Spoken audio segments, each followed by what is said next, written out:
Hey everyone, John here, and today I want to talk about a really cool part of Nintendo history, including exclusive games that were exclusive to Japan. Allow me to introduce you to the Nintendo Power Cartridges, not to be mistaken with the magazine.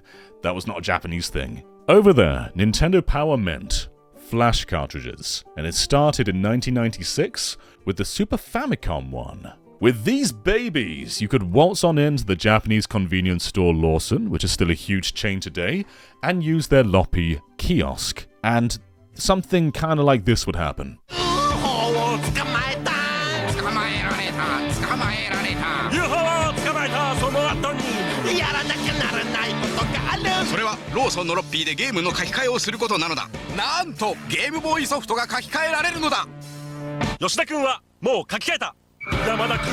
If you've watched our video on the Famicom disk system, this may sound very familiar.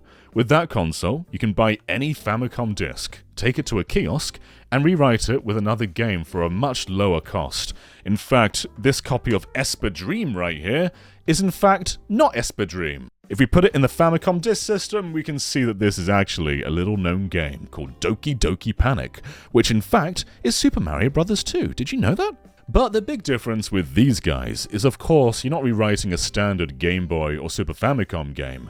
You'd have to buy one of these separately.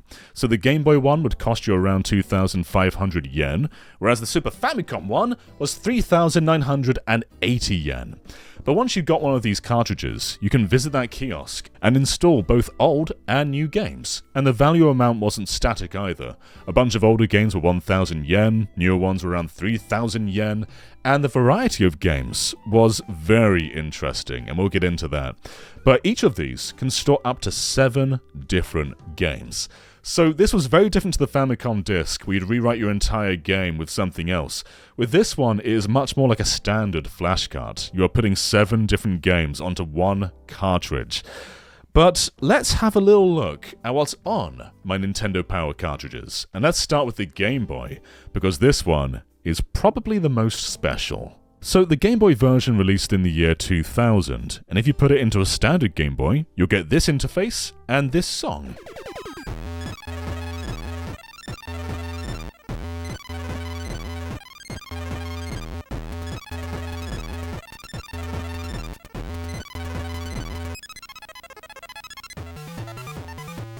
But if you put it in a Game Boy Color, you get this interface and this completely banging tune. Take a listen.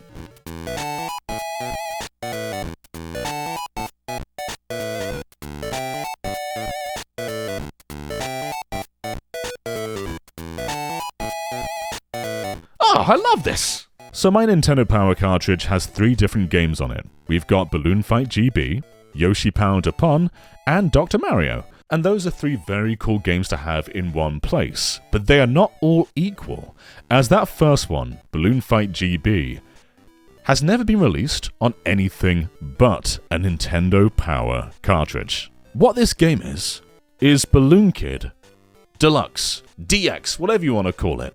But Japan didn't get the standard Balloon Kid. That released here in the West in the year 1990. But in the year 2000, they finally released it in Japan, color exclusive, a decade after, with like its own new world map and a bunch of other features. It's bizarre. In fact, the bizarrity of Balloon Kid goes a bit beyond that, but we'll get into that in another video, because this is actually Balloon Kid as well, for the Famicom. Weird. But this is all to say that exclusive games were distributed through Nintendo Power, and another pretty big Game Boy one was Super Mario Bros. Deluxe. Now, here in the West, we did, of course, get that on a cartridge, but in Japan, the only way to play that game was to buy one of these cartridges, visit a kiosk, and install the game from there. Otherwise, it is inaccessible. Balloon Kid, on the other hand, only available in color in Japan on Nintendo Power via these kiosks. It's nuts! It's also pretty cute that when playing this on a Super Game Boy, which isn't capable of Game Boy Color games, it does try and recreate the color title screen with the Super Nintendo, but the rest of the game is in black and white. But this bit here is in color.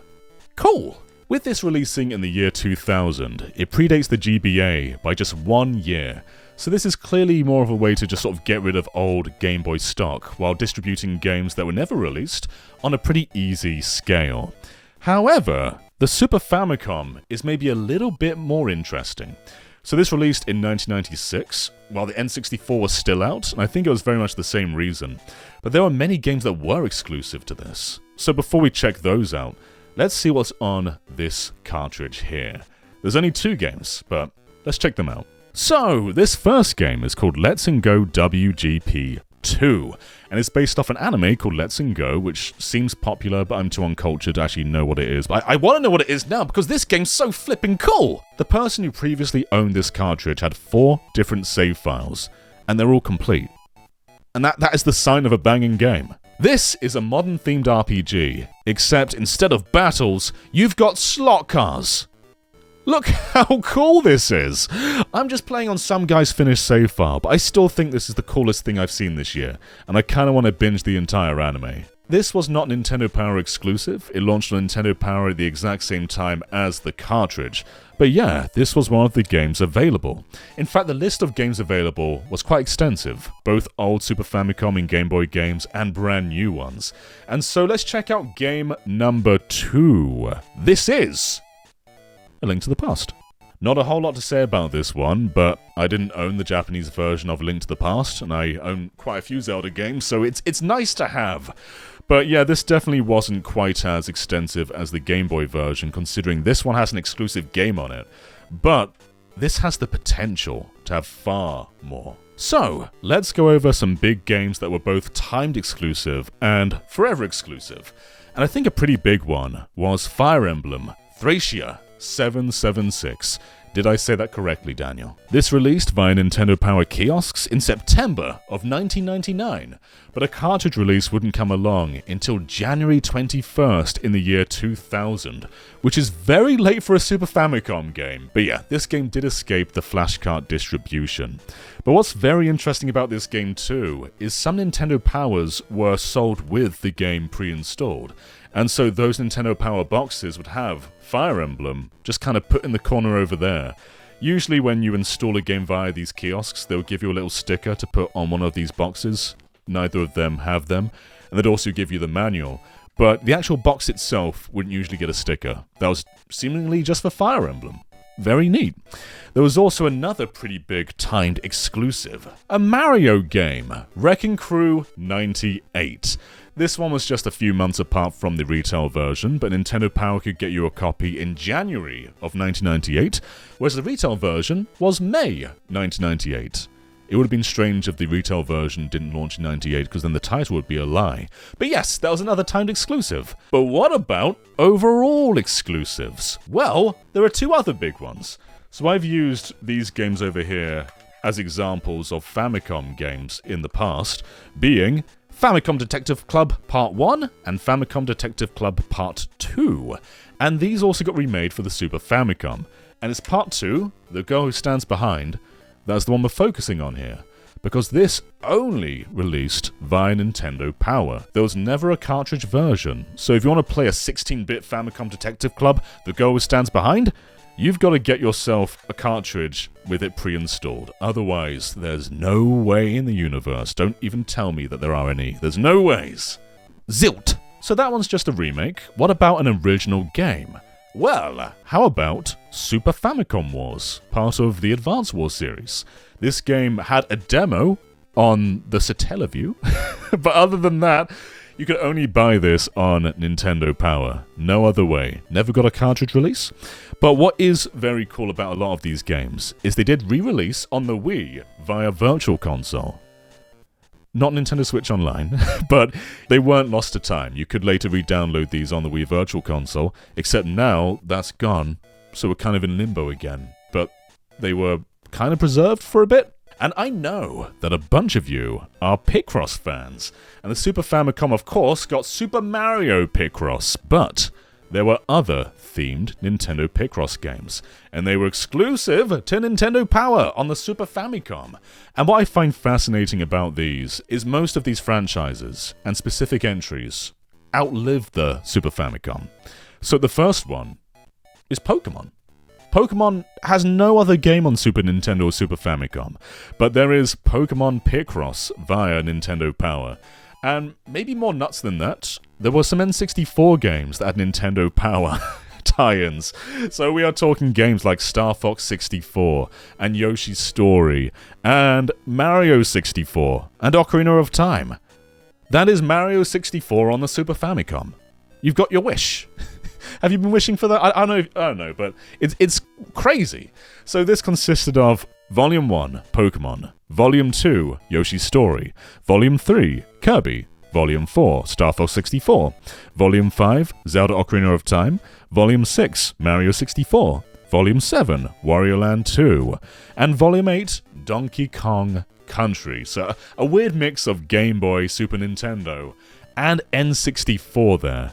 But yeah, just a wild lineup. There were other exclusive games sold through Nintendo Power, but I think the ones that we've mentioned were the big ones of note. Though of course, leave a comment of any ones that I left out there.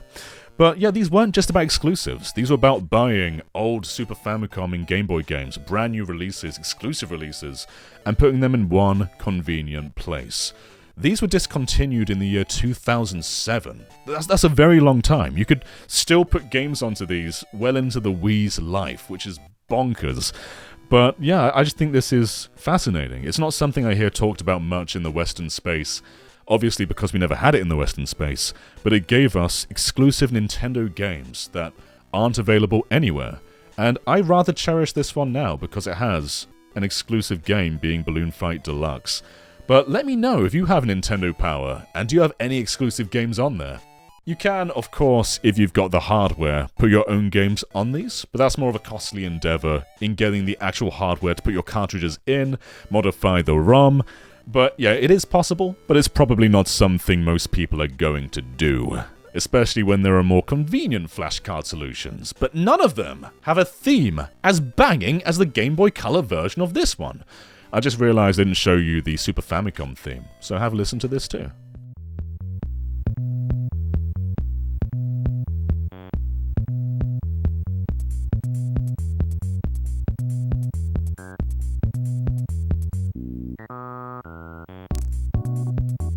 Very nice. So these were Nintendo Power, the official Nintendo flashcards, putting 7 different games onto one cartridge, some exclusive to the service, carrying them around anywhere you go and just relishing in Game Boy goodness. Thank you for watching, everybody, and we will be back with more on Balloon Kid because of this darn game here.